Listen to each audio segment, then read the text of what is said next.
हर हर महादेव। नमस्कार, स्वागत है आप सभी का हमारे यूट्यूब चैनल सनातन सत्य ज्ञान में। सभी को जय भोलेनाथ, हर हर महादेव। आइए सुनते हैं भगवान शिव की पौराणिक कथा। एक समय की बात है, किसी नगर में ठाकुरदास नाम का एक दुकानदार रहता था, जिसकी नगर के बाजार में कपड़ों की एक छोटी सी दुकान थी। कभी कभार भूले भटके उसकी दुकान पर कोई ग्राहक आ जाता था, न तो वो पूरे दिन अपनी दुकान पर खाली ही बैठा रहता था। ठाकुरदास बहुत ही सीधा साधा व्यक्ति था। वह भोलेनाथ का परम भक्त था। हर समय ओम नमः शिवाय का जाप करता रहता था और भोलेनाथ के भरोसे अपना जीवन व्यतीत कर रहा था। दूसरी तरफ उसकी पत्नी को उसकी भोलेनाथ की भक्ति जरा भी नहीं भाती थी। अरे, यह पूजा पाठ छोड़कर कुछ कमाई की भी सोच लिया करो। जब देखो तब भोलेनाथ के सामने खड़े हो जाते हो। इस घर को चलाने तुम्हारे भोलेनाथ नहीं आएंगे। अरे भाग्यवान, ऐसा मत कहो, सारी सृष्टि भोलेनाथ ही चला रहे हैं। अच्छा, बातें मत बनाओ और जाकर दुकान खोलो। क्या पता कोई गलती से भी आ ही जाए। ठीक है, जा रहा हूँ। ठाकुरदास के घर में गरीबी और दरिद्रता चारों तरफ पसरी हुई थी। टूटा फूटा मकान, एक पुरानी दुकान जिसमें नाम को ही कुछ कपड़े थे और पीछे जवान बेटी की शादी की चिंता। लेकिन ठाकुरदास तो अपने भोलेनाथ के भरोसे जीवन जी रहे थे। अरे ठाकुरदास, बंद कर भी दो यह पुरानी दुकान, ग्राहक तो कोई आता नहीं। अरे भाई, ऐसे कैसे बंद कर दूं दुकान? इसके सिवाय मेरे पास और कोई काम नहीं है। ऐसे ही समय बीता। कुछ दिनों बाद भोलेनाथ की कृपा से ठाकुरदास की बेटी जी का शादी तय हो गई, एक बड़े और संपन्न परिवार में।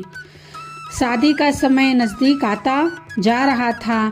सुनो, शादी के खर्चे के बारे में कुछ सोचा है? पत्नी बोलती है। कहाँ से और कैसे करोगे पता नहीं, लेकिन तुम चिंता मत करो, भोलेनाथ सब अच्छा ही करेंगे। भोलेनाथ कैलाश से आकर क्या तुम्हें कोई खजाना दे जाएंगे? पत्नी कहती है। साहूकार से जाकर कुछ उधार मांगो, वरना शादी करना मुश्किल हो जाएगा। तुम चिंता मत करो, सब ठीक ही होगा। बेटी की शादी के कुछ एक हफ्ते पहले ठाकुरदास के समधियों ने उसे बुलाया और कहने लगे, और बताओ ठाकुरदास जी, शादी की तैयारियां कैसी चल रही हैं? सब बढ़िया होगा, भोलेनाथ की कृपा है। हमने तुम्हें यहाँ एक जरूरी काम से बुलवाया है। असल में हमारा लड़का शादी में मोटरसाइकिल लेना चाहता है, तो तुम हमें नगद रुपए 400 दे देना। हम मोटरसाइकिल खुद ही खरीद लेंगे।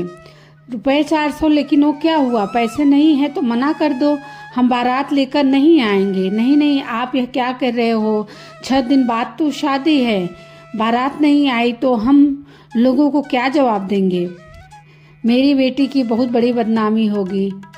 ठीक है, तो तुम 5 दिन में पैसों का इंतजाम कर लो, और जब तुम रकम ले आओगे तभी हम बारात लेकर आएंगे। ठीक है, जैसा आप कहते हैं वैसा ही होगा, ठाकुरदास जी ने कहा।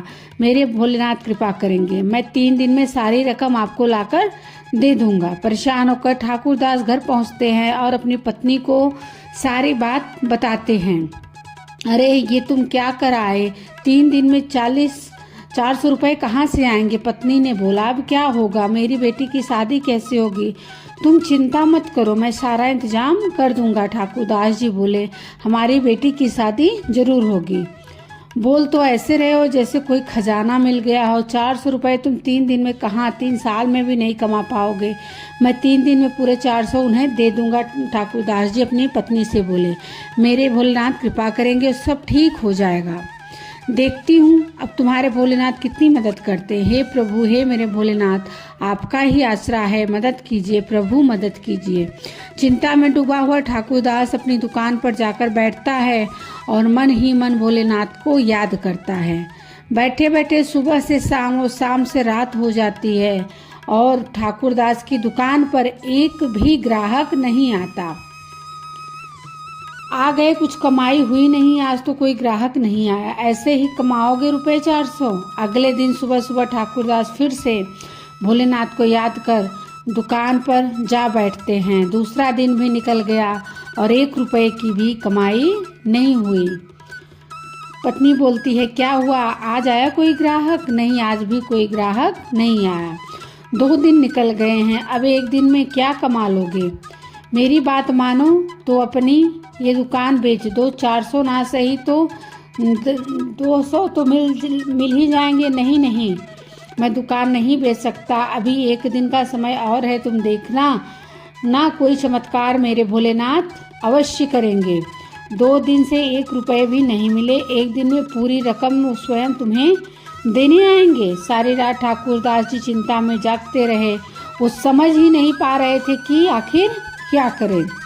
भोलेनाथ के भरोसे वो 3 दिन में रकम देने का वादा कर गए थे। क्या बारात लौट जाएगी, उनकी बेटी की शादी टूट जाएगी?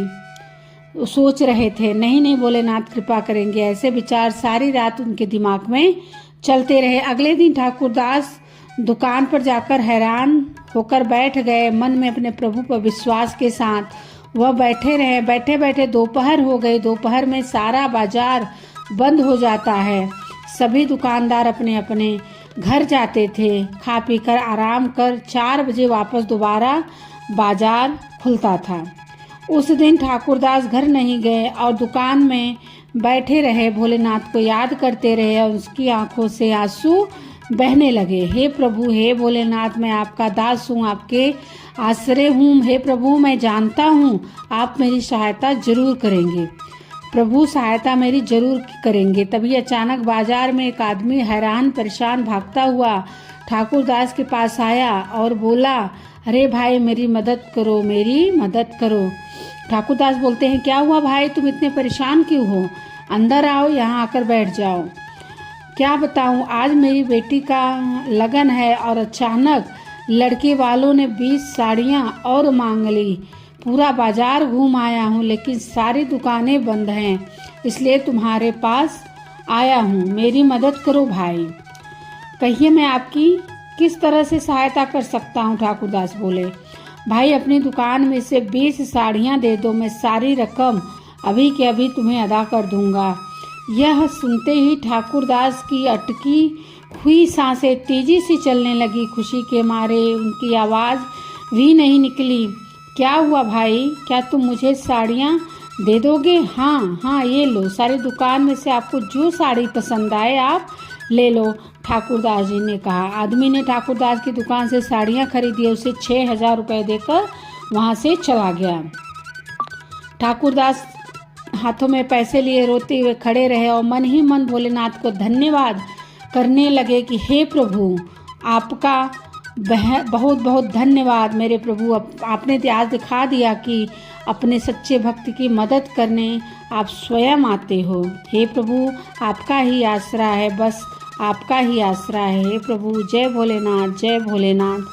कहानी कैसी लगी हो कमेंट में ज़रूर बताइएगा। सभी को हर हर महादेव, श्री शिवाय नमस्तुभ्यम, जय भोलेनाथ। वीडियो अच्छी लगी हो तो सब्सक्राइब कीजिए, लाइक कीजिए और प्यारे प्यारे कमेंट कीजिए। कमेंट में हर हर महादेव लिखना ना भूलिएगा। हर हर महादेव।